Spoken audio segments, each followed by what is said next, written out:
Assalamualaikum warahmatullahi wabarakatuh. Di sini saya akan menjelaskan Natural Language Generation atau generasi bahasa alami.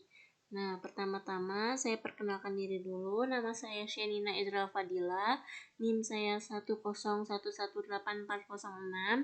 Saya dari kelas IF 10. Jadi, yang pertama itu, apa itu Natural Language Generation? Natural Language Generation adalah proses menghasilkan frasa dan kalimat yang bermakna dalam bentuk bahasa alami. Secara otomatis menghasilkan narasi yang menggambarkan, meringkas, atau menjelaskan input data terstruktur layaknya manusia dengan kecepatan ribuan halaman per detik. Meskipun software NLG dapat menulis, ia tidak dapat membaca. Bagian dari NLP yang membaca bahasa manusia dan mengubah data tidak terstrukturnya menjadi data terstruktur yang dapat dimengerti oleh komputer disebut Natural Language Understanding atau juga NLU. Ada kegunaan NLG yaitu teks pendek dalam percakapan interaktif atau chatbot, bahkan bisa dibaca oleh sistem text-to-speech. Lalu, jadi Natural Language Generation itu adalah bagian dari domain NLP, Natural Language Processing. Jadi NLG itu adalah proses mengkonstruksi output bahasa alami dari non-linguistik yang memproduksi teks dari data tersebut. Nah, yang kedua itu ada Natural Language Understanding. Ini juga berada di dalam domain Natural Language Processing yang artinya melibatkan pemecahan bahasa manusia ke dalam format yang dapat dibaca mesin, yaitu dari teks ke makna. Nah, jadi domain itu sendiri artinya Natural Language Processing berkaitan dengan interaksi antara komputer dan manusia menggunakan bahasa alami. Tujuannya dari NLP adalah untuk membaca, menguraikan, memahami, dan memahami bahasa manusia dengan cara yang berharga. Nah, jadi selanjutnya itu kita dapat mudah menganalisis situasi kita dan menyampaikan jenis pesan pilihan yang diharapkan. Tetapi membuat sistem kami melakukannya adalah bagian yang sulit dipahami di sini. Pilihannya meliputi hal-hal berikut. Yang pertama ada content selection, lexical selection, sentence structures, dan discourse structure. Nah, jadi yang pertama itu dalam content selection, kita harus memilih konten yang paling tepat dari input lebih ditentukan yang tersedia dengan mendasar keputusan kita pada tema atau tujuan komunikatif dalam konteks yang diberikan. Nah, yang kedua, lexical selection adalah tentang memilih item leksikal yang tepat, yaitu kata-kata yang tepat untuk digunakan berdasarkan makna pengguna yang dimaksudkan. Kami mungkin ingin menggunakan kata-kata yang berbeda dari siswa. Misalnya, ketika bersama sekelompok teman, kita mungkin menggunakan WhatsApp atau hello, tetapi ini tidak sesuai dengan lingkungan bisnis. Nah, lalu yang ketiga ada sentence structure, yang dimana dia memiliki dua bagian. Yang pertama ada aggregation, jadi artinya ini konten yang dipilih harus dibagi menjadi potongan-potongan berukuran kalimat sehingga dapat dibingkai menjadi kalimat yang tepat. Lalu yang kedua ada referring expression. Nah, jadi ini tuh cara kita merujuk pada objek yang menjadi perhatian harus diputuskan juga. Sebagai contoh, jika ada beberapa kalimat yang berpusat di sekitar topik kucing, di mana beberapa kalimat kita akan menyebut kucing dengan menyebutkan namanya di lain dengan kata kucing, dan mungkin di beberapa yang lain dengan kata jenis kelaminnya. Nah, lalu yang terakhir itu discourse structure. Ketika kita berurusan dengan beberapa kalimat, kita harus memastikan bahwa ada beberapa aliran atau koneksivitas di antara mereka. Ini ditangani oleh discourse structure. Nah, dan selanjutnya ada salah satu arsitektur untuk sistem NLG. Nah, di sini bisa dilihat di gambarnya, itu ada communication goal dan knowledge base. Nah, ini bukan satu-satunya metode, ada yang lain seperti perencanaan gaya AI, arsitektur papan hitam, dan lain-lain, masih banyak lagi. Nah, jadi seperti digambar, perencanaan wacana membuat sebuah pilihan yang diperlukan dengan menganalisis tujuan komunikatif dan memanfaatkan basis pengetahuan. Keluaran dari proses ini adalah sebagai spesifikasi wacana menjadi masukan bagi komponen selanjutnya, yaitu realisasi permukaan. Nah, keluarannya itu dari realisasi permukaan adalah keluaran akhir yang diperlukan. Ini mungkin tidak 100% akurat, tapi bekerja dengan sangat baik. Meskipun pendekatannya bagus, ada beberapa kelemahannya juga. Keputusan yang dibuat dalam perencanaan wacana tidak dipertimbangkan kembali atau diperiksa kebenaran dalam realisasi permukaan.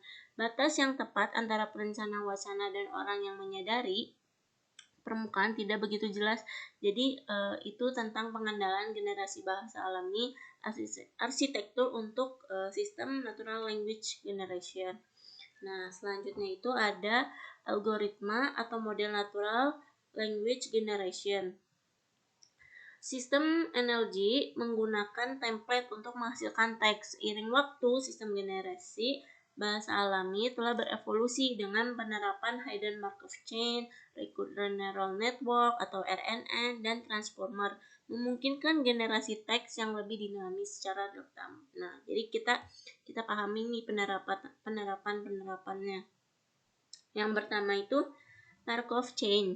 Markov Chain adalah salah satu algoritma pertama yang digunakan untuk generasi bahasa. Model ini memprediksi kata berikut dalam kalimat yang menggunakan kata saat ini dan mempertimbangkan hubungan antara setiap kata unik untuk menghitung probabilitas kata berikutnya. Jadi kalian tahu nih sering melihat algoritma ini pada versi lawas dari keyboard smartphone, di mana mereka digunakan untuk menghasilkan saran untuk kata berikutnya. Nah, selanjutnya itu ada neural network. Neural network adalah model yang mencoba meniru cara kerja otak manusia. Dalam RNN, setiap item dari sequence akan melewati jaringan feed forward dan menggunakan output dari model sebagai input item berikutnya ke dalam sequence, memungkinkan informasi pada langkah sebelumnya untuk disimpan. Nah, jadi dalam setiap iterasi, model menyimpan kata-kata sebelumnya yang ditemui dalam memori dan menghitung probabilitas kata berikutnya. Jadi untuk setiap kata dalam kasus itu memberikan probabilitas berdasarkan kata sebelumnya, memilih kata dengan probabilitas tertinggi dan menyimpan dalam memori.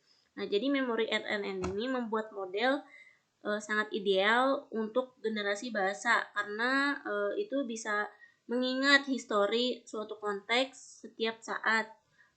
Tapinya seiring bertambahnya panjang sequence, RN nggak bisa menyimpan kata-kata yang ditemukan dari jarak jauh dalam kalimat dan membuat prediksi hanya berdasarkan kata baru.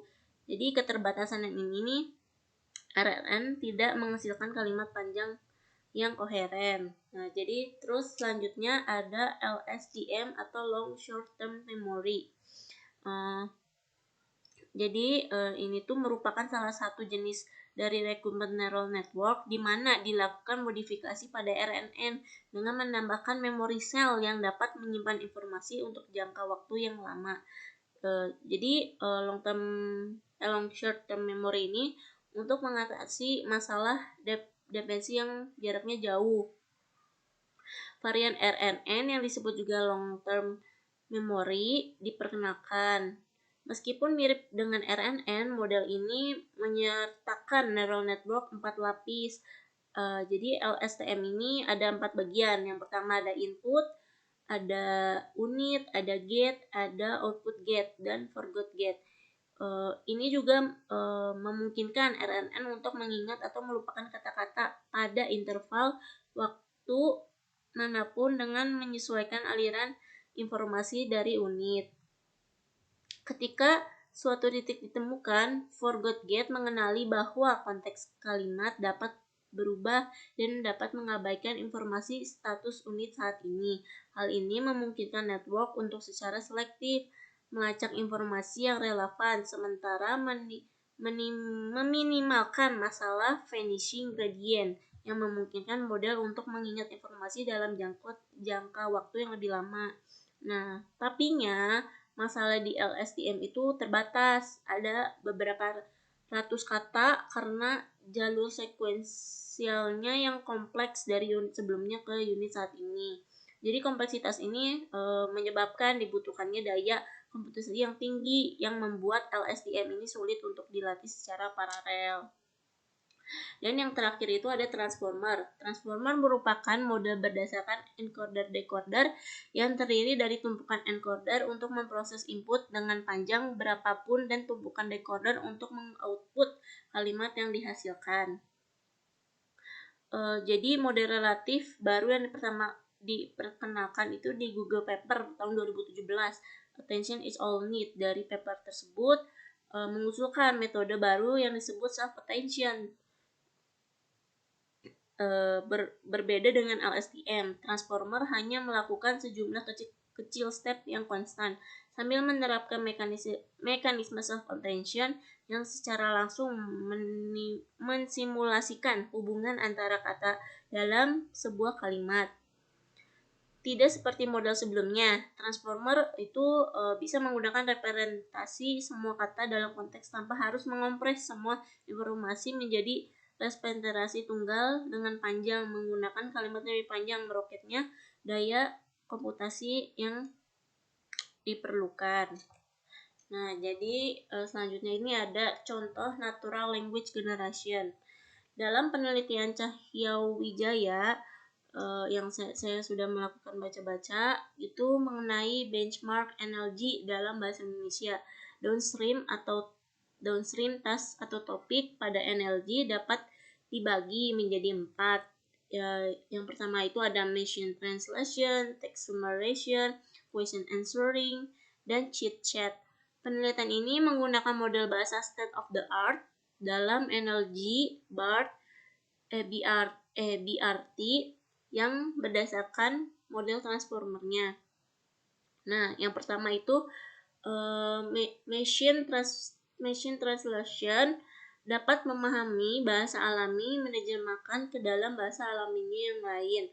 Jadi seiring perkembangannya zaman, pendekatan terhadap machine translation sudah berkembang dari pendekatan statikal dan rule based menjadi pendekatan neural yang menggunakan neural network.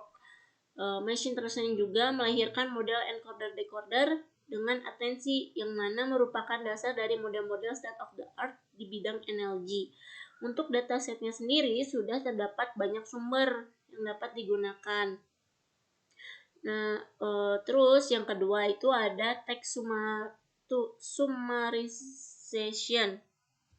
Itu bertujuan untuk meringkas teks, menghasilkan teks dengan informasi penting yang lebih singkat dan padat. Pendekatan dalam text summarization terjadi menjadi 2 bagian, yaitu ada ekstraktif dan abstraktif. Pendekatan ekstraktif cenderung mengambil kata atau kalimat langsung dari teks input yang diberikan. Sementara pendekatan abstraktif menghasilkan kata atau kalimat yang baru dengan konteks dari teks input. Dengan perkembangan dalam NLG, pendekatan ekstraktif cenderung masuk dalam bagian NLU karena hanya mengambil kata atau kalimat dari teks inputnya saja. Sementara pendekatan dari abstraktif termasuk NLG benar-benar menghasilkan kata yang baru-baru aja. Jadi selain itu meskipun input dan outputnya mirip machine translation, jadi machine translation dapat dilatih untuk menyesuaikan alignment karena panjang input outputnya relatif sama. Sementara text summarization menghasilkan output panjang sequence yang jauh lebih pendek, maka memiliki hasil yang lebih baik dalam machine translation dapat bekerja dalam text summarization. Nah, jadi ini adalah contoh gambar dari text summarization. Di sini ada input artikel. Jadi terus meskipun terdapat banyak jenis summarization seperti multi dokumen, summarization yang meringkas, banyak dokumen teks yang mirip menjadi satu ringkasan, dan chat summarization yang meringkas percakapan untuk menemukan topiknya. Jadi yang lebih sering diteliti itu adalah single document summarization karena lebih banyak dataset dan benchmarknya. Dataset yang digunakan dalam penelitian text summarization kebanyakan berupa artikel dan berita ringkasannya. Terus selanjutnya ada dalam yang ketiga itu ada question answering. Dalam question answering, sistem akan menjawab pertanyaan berdasarkan suatu konteks seperti ujian reading dalam bahasa Indonesia atau TOEFL. Input dalam teks ini yaitu berupa suatu narasi pertanyaan, sementara output berupa jawaban dan pernyataan dari tersebut.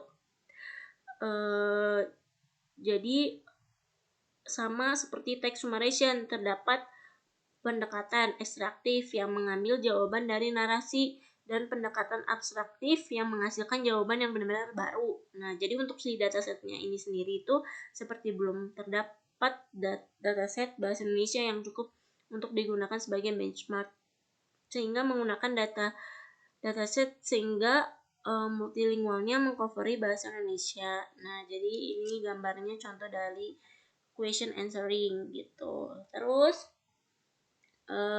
yang terakhir ini ada chit chat.